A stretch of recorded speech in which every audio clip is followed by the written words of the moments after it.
Nosferatu, A Symphony of Horror, is a German expressionist horror film from 1922.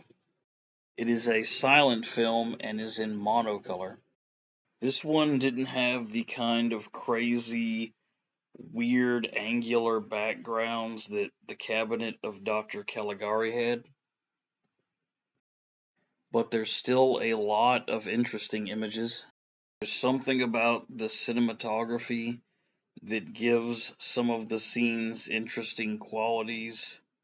Some of the long shots of the ship look like they're almost drawn. There's a part where the protagonist rides a horse through a field of grass, but it looks wispy like spider webs. There are a lot of iconic images in this film, which I'll get to. This is an adaptation of Dracula.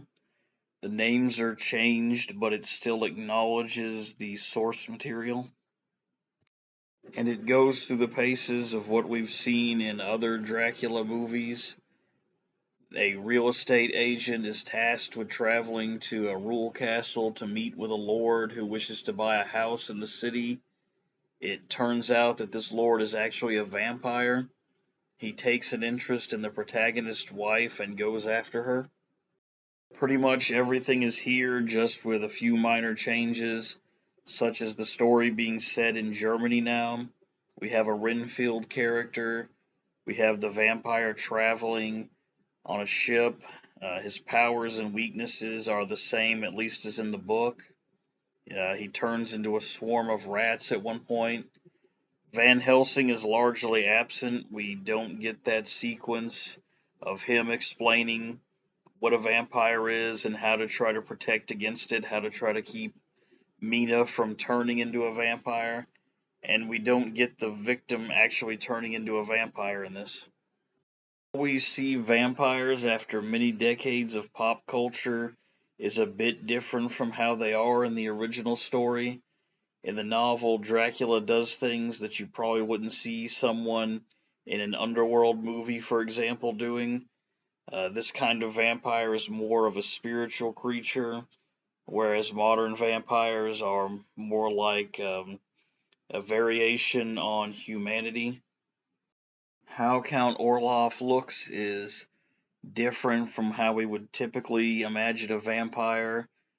We think of Bela Lugosi as Dracula. We think of very good looking, charming people. But in this, he's very ghoulish, very ugly. The image of Count Orloff has become almost as iconic as Bela Lugosi's Dracula. His appearance often gets used if someone wants to portray a more ugly species of vampire. There are several iconic images of him. The shadow going up the stairs is probably the most famous one. There's him standing on the ship. There's him rising up from the coffin.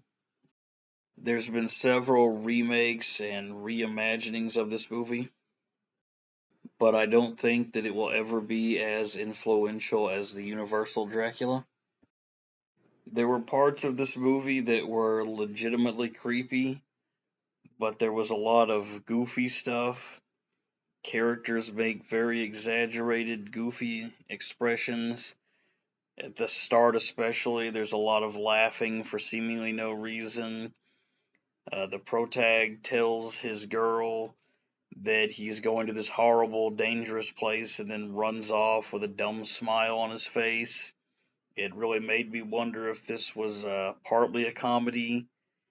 There was the part where Orloff loads up a wagon with coffins and it's done at super speed. It made me chuckle. Whenever there's wagons, they're sped up. The footage is sped up so it looks like the monsters.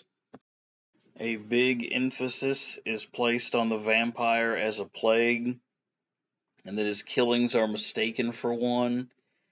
This feels like it's a variation on the vampire as an STD, although he is compared to an incubus, and there's definitely a sexual component to this because he pursues the protagonist's wife. Although he isn't charming, or good looking like the vampire in Dracula is. He doesn't seduce his victim really, he enthralls them in a more distant spiritual way. The three brides aren't there. He is defeated without a struggle, there's no ending fight, but it's not without meaning because the Mina Harker character intentionally sacrifices herself to defeat him. A lot of these old silent movies are very long, but this one is only about an hour and a half, so it's not too much of a chore to get through. But on the other hand, just checking out a gallery of the film's iconic images is going to be not that different from actually watching it. I'm not sure if I'd recommend this unless you're just really into horror films.